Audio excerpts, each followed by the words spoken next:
Hello and welcome back to Homeschool Together. If you have a chance, hit the subscribe button down below and check out a few of the links we have as well to help support the podcast.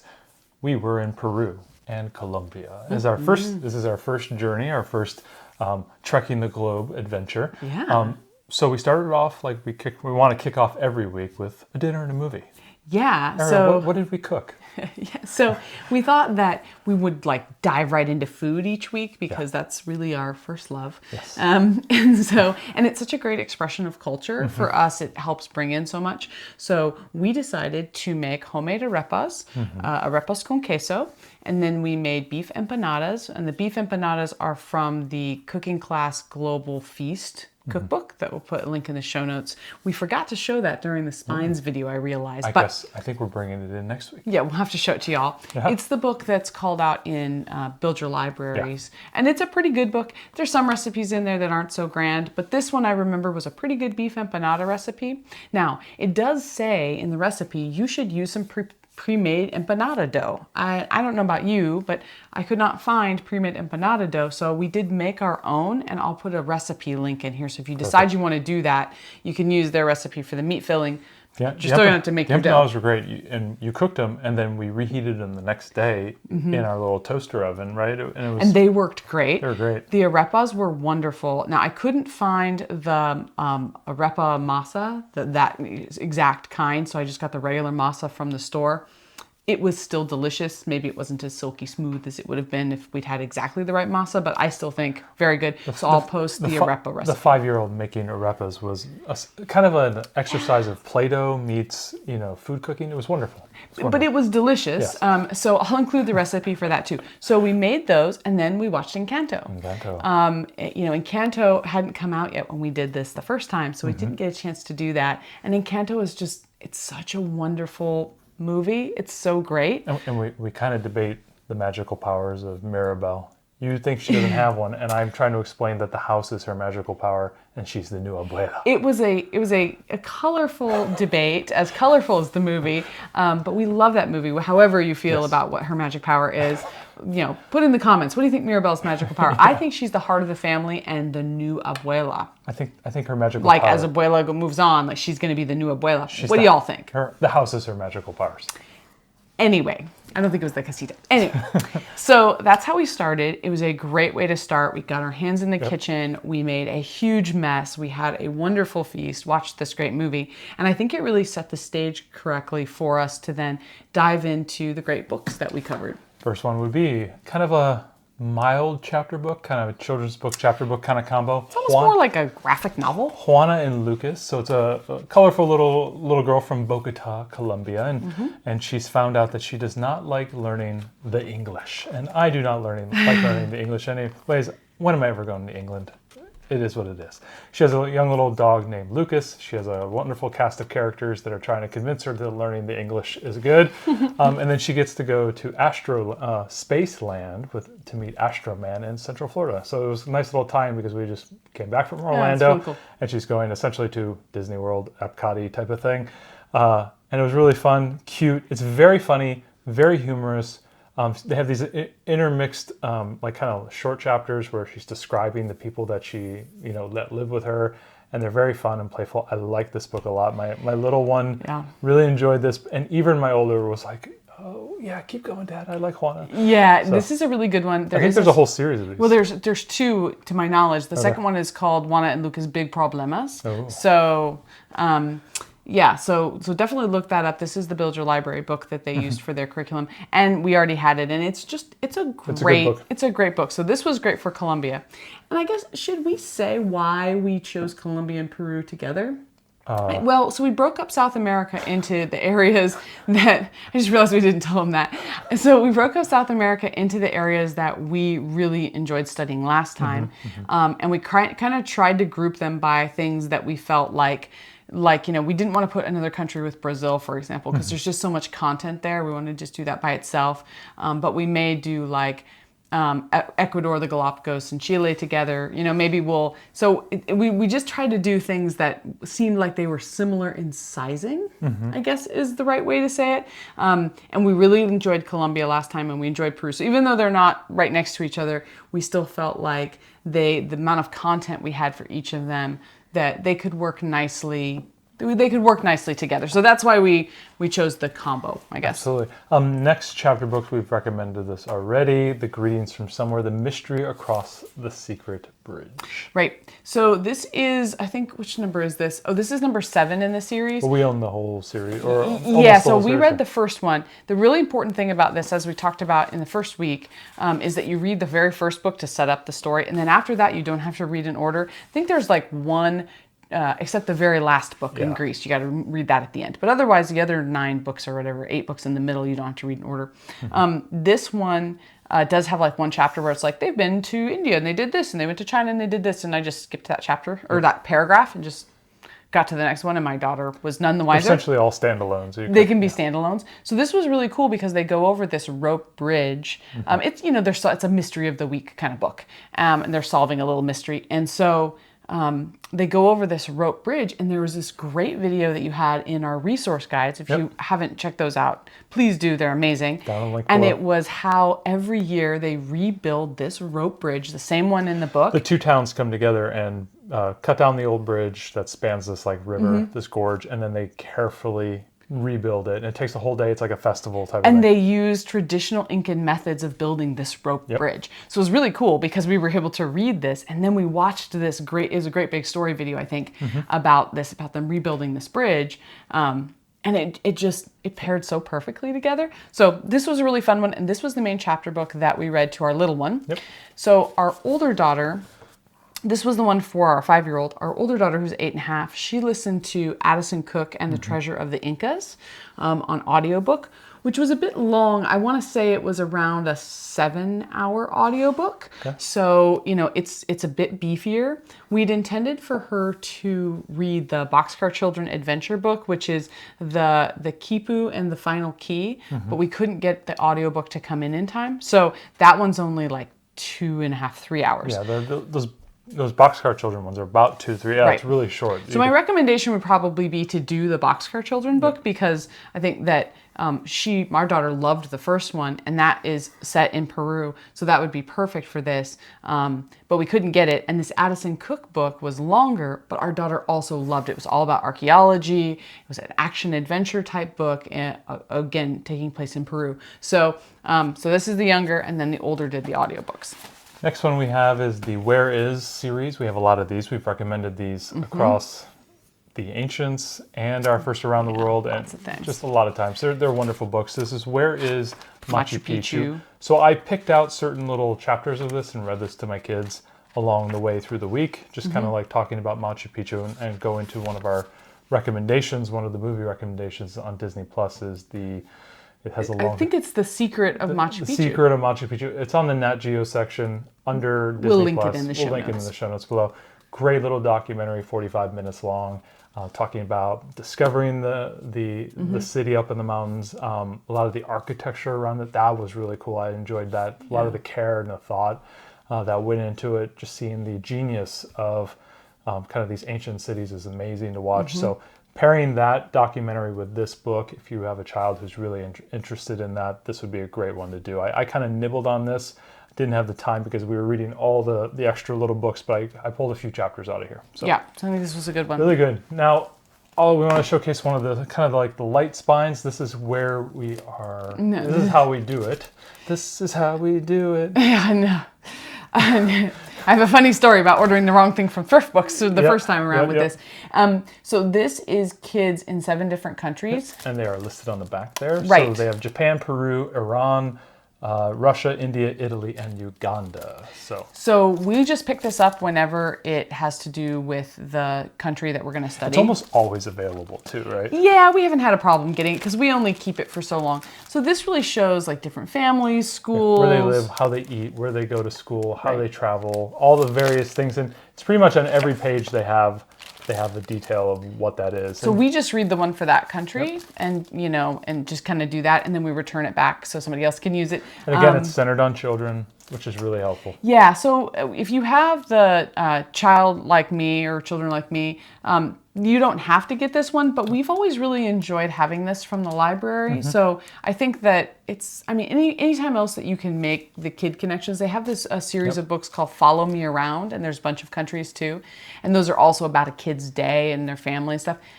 I mean, I just kind of think the more the merrier when it comes to that kind of thing. This is one of my books, and I'll call this out all the way through. This is one of my my breakfast reads. Like, they're the types of books that are so easy to read, so simple, very visual, that I will read it while the kids are, crushing cereal and oatmeal in the morning.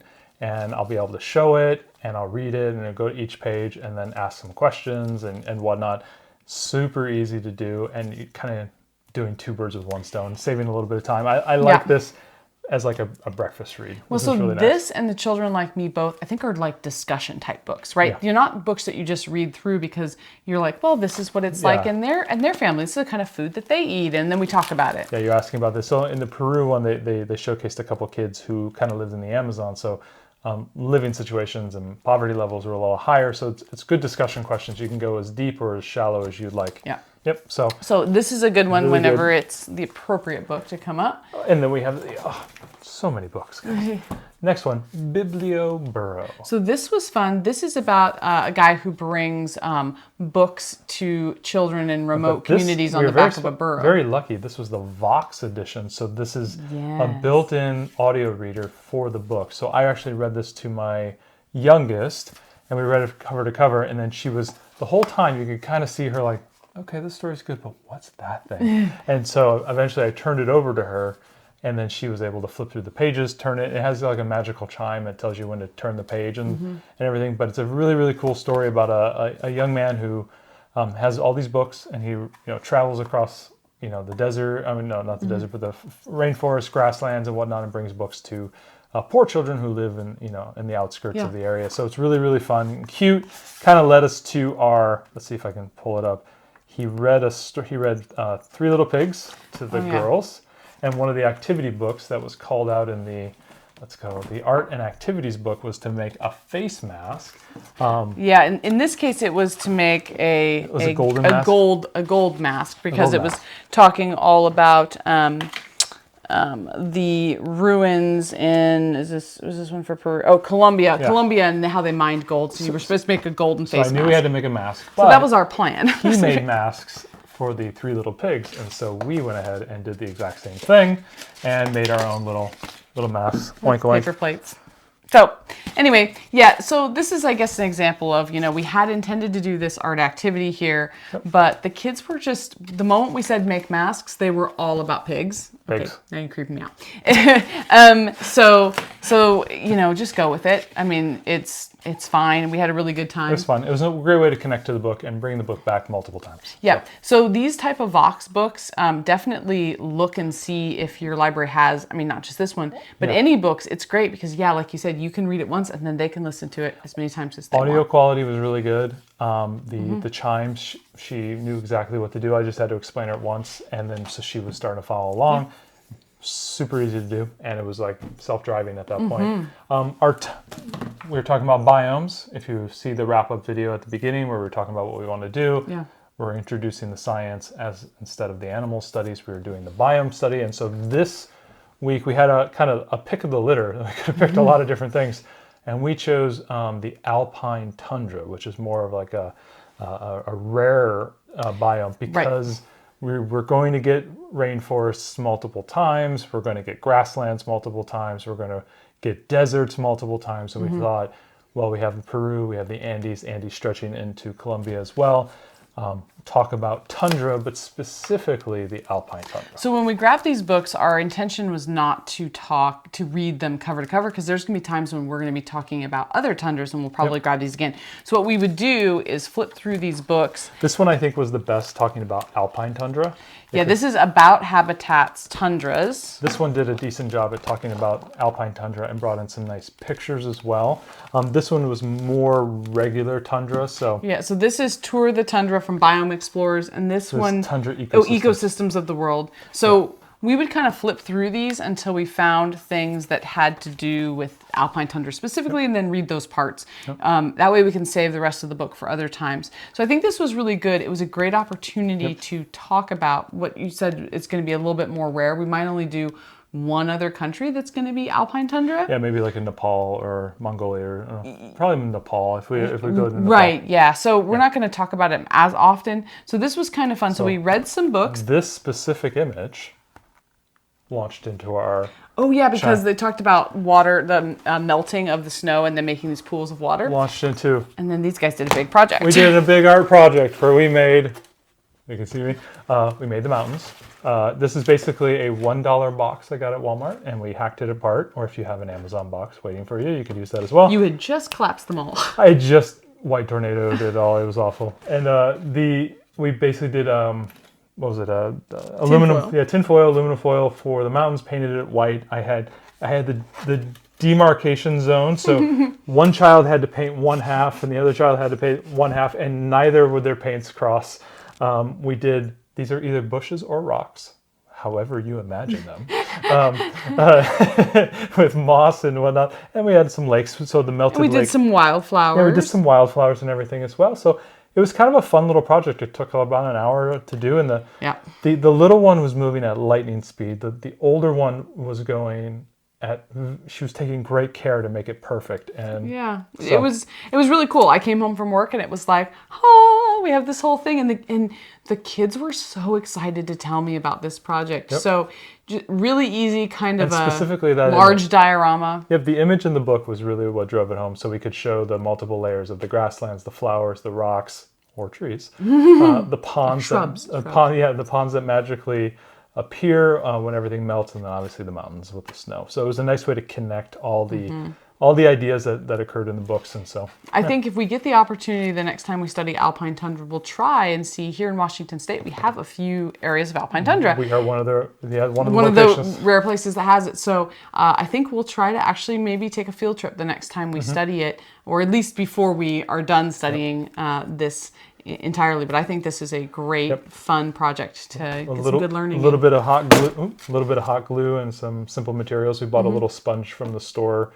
It was like $1 or $2, and we cut it apart. So it was super easy, and the paint we already had. So cheap, easy project. Fantastic. Nice classic diorama there. So the last thing is Planet. We played Planet. So if you saw our game schooling video, we showed this a little bit. For those of you that did not watch that, this is going to be a game we're going to come back to often on biomes, because the components are that you've got this ball here, and then you have the different biomes here, and they're magnetized, so they stick to this. And there's challenges, like you're trying to solve certain combinations, and you're trying to make certain things. It's all about different animals. And so depending on what animal you're trying to go for and what the requirements are for that animal, like for this, it looks like it's like a desert fox. You need to have desert, but you can't be touching any water. No water. For example. So you're trying to like build your own board here and make things, not touch and stuff, so you can collect these different animal cards. It's a great dimensional game. I like it a lot. And it's really fun for the kids with the magnet, snap on, snap off. Now this one doesn't have nearly as many biomes, of course, as we're studying, but it's really great to drive home just some of the concepts and have a bit of fun. And the cards really try to keep it true. Like if you are doing a desert, you don't want any standing water and whatnot. In order to solve that, here you want penguin, you want ice and water together. So they really hold true to what those kind of the base level needs are of that animal with those biomes. A giraffe in the desert, but also needs shrubbery to eat. Needs a little bit of food. So this is a great game. It's one of our favorites. It's so hands-on for the kids that I think it just makes a great choice. So this is Planet from Blue Orange. Has great replayability. So, we've replayed this many times. Absolutely. It's holding up very well. It is. So speaking of experiences, one of the things that we wanted to do in this, second time round here, trekking the globe, is to do things that were more experiential. So the games is a great way to do it. You did that big diorama. I think that stuff's great. But we also wanted to kind of like, if we could, go out and do something or do something extra to have an experience. So the girls and I went to a Colombian food truck that was not too far from my office, and we went to lunch there. And that was a wonderful experience. We went up to this food truck at lunch, and the guy was so nice because it was all these like, there was a construction site nearby. So there's all these like workmen and stuff who are coming in and getting something quick. And then it's like these two little girls, and they're so excited. And I told him, we're studying Colombia for homeschool this week, and his eyes like, yeah, that was cool. He was so excited about it. And so we said, please show us what's on the menu. What do you recommend? And he was like, oh, okay. The kids will like this, and you need to try this. And he was so excited talking with them about it. He was from Bogota. And so it was just this great experience for them. And he had us get like small orders of a bunch of things to try them. And then he gave the kids special like Colombian lollipops. And he had a few items for us to create our own yum box. If you saw that video, we got our own snacks to bring home to share with Daddy, because Daddy didn't get to go because you were busy. And so we had this whole great experience. And it was fun because as we were eating, one of the things was a fried ball of dough with cheese, and we were eating it, and our little one was like, Mommy, I've seen this. And we went back, and in Encanto, when the abuela and abuelo Pedro are falling in love, they're eating those in like the flashback scene. Oh, that's cool. And the kids were super excited because they're like, we recognize that. So it was a fantastic experience. We all remember. We remember getting it was supposed to be like a cream. Our daughter thought it was a dessert because it had fruit and whipped cream and stuff, but it also had mozzarella cheese in it. And she was like, nope. What? So it was really cool. We just had a good conversation about trying different things and new flavors. We had some amazing empanadas and things. So it was a great experience. We loved doing that. I think the other thing we wanted to mention was our daughter was working on her first travel guide. We don't have it to show you because we want to present it to Grandma and Grandpa as part of the thing with making this travel guide. Is that when she finishes, she's going to be presenting it to either like my parents or your parents. In this case, we took it to Grandma and Grandpa's house. So we'll show you next time. But basically, it turned out really great. She found out all the information about Colombia and Peru. She found out Google, we used ChatGPT, we used some Google searches. So she was starting to use the computer to find information and whatnot. It was really great. So we tried to make this 14-day itinerary as if we were going to take a real trip. Like where would we go? And so we asked ChatGPT to plan us a 14-day trip. So that was really cool because it did the movements. And then I printed out maps from Google Maps, and she actually connected the dots based on the movements of that 14-day itinerary. And it was really neat. I told ChatGPT to give me a 14-day itinerary, but put it at a second grade reading level. So everything was brought down. And we even were able to tell it, like, give us the itinerary, tell us why we would want to go to each place, put it at a second grade reading level, and put it all down. So it was really neat. An older child, I think, could have done the research themselves and come up with those movements, but having Chatty do it this time was great. And then once we had that, we went over to a site called Rome to Rio, and I'll put the link in the show notes. And basically we were able to put every step. Okay, we want to go from this place to this place, and then to this, and then to this. And we added them all up and put it in, and it shows you the right way, the possible transportation options. Should you fly? Should you take a bus or a train or a taxi? It gives you relative prices. Rough cost and travel time, and whether something is best, cheapest, fastest. And this is typically used for people who are actually doing travel, but you were using this as a way to get the information. Exactly. And I do use this when we really travel, so it gave our daughter great exposure to that. And then she was able to go through for each segment and say, oh, well, we don't want to take a bus. Look how long that takes. But, it's, $100 more to fly. And she was starting to make some decisions based on time and cost and the route and things. And, so it was a really fun experience for her. And then once she got all those costs, she was able to total it up and give us a total trip cost for 4.